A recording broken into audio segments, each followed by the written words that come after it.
right now to give us an update on the Olympic Games. Let's go to our team on the ground in Rio, led by CCTV Celestine Karoney. Celestine, obviously plenty of excitement surrounding the return of rugby sevens. Did the African teams live up to the hype as well?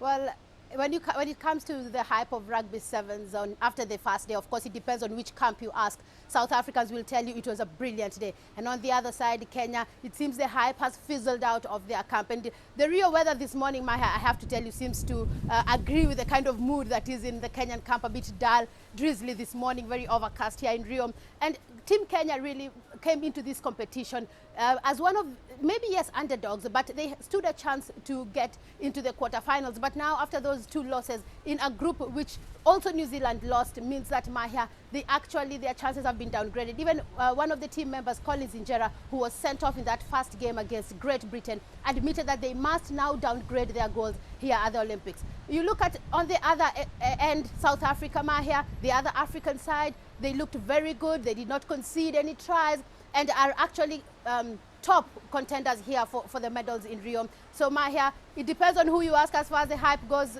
in rugby sevens for African teams. But South Africa are celebrating, while Kenya, well, they have to rethink their chances here in Rio. Now, Celestine, obviously, kind of a similar situation for African teams as the Kenyan rugby side in the women's football tournament. They've both been eliminated from the tournament. Were they really ready for the Olympic Games?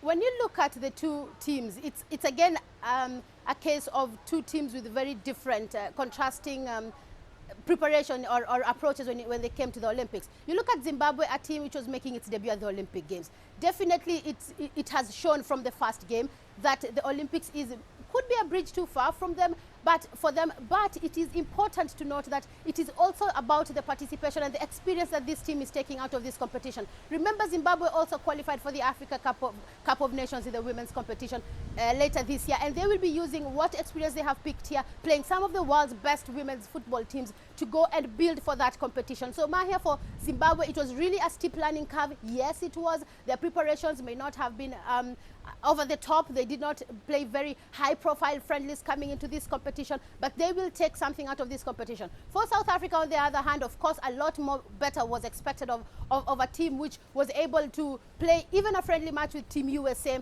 And so I think for South Africa, Banyana will be about going back and looking at how best to, in future, give their teams a competitive edge when they come to these competitions. Quickly, Mahia, in the men's front, we have a team already qualified for the quarterfinals. Nigeria, 1996 Olympic Games gold medalist. They are leading the African charge here as far as the men go. But once again, the other two teams are not doing very well. Algeria will be playing Portugal later, but they are as good as eliminated from the competition, standing bottom of that group.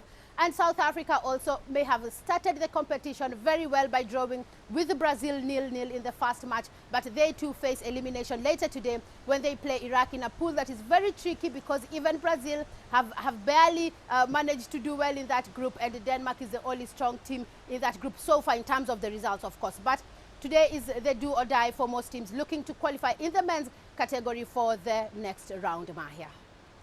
Celestine, thank you very much for that update. We do indeed hope that the weather picks up for you in Rio de Janeiro. CCTV Celestine Karoney joining us in Rio and will be covering the games for us during the duration of the Olympics. Now to a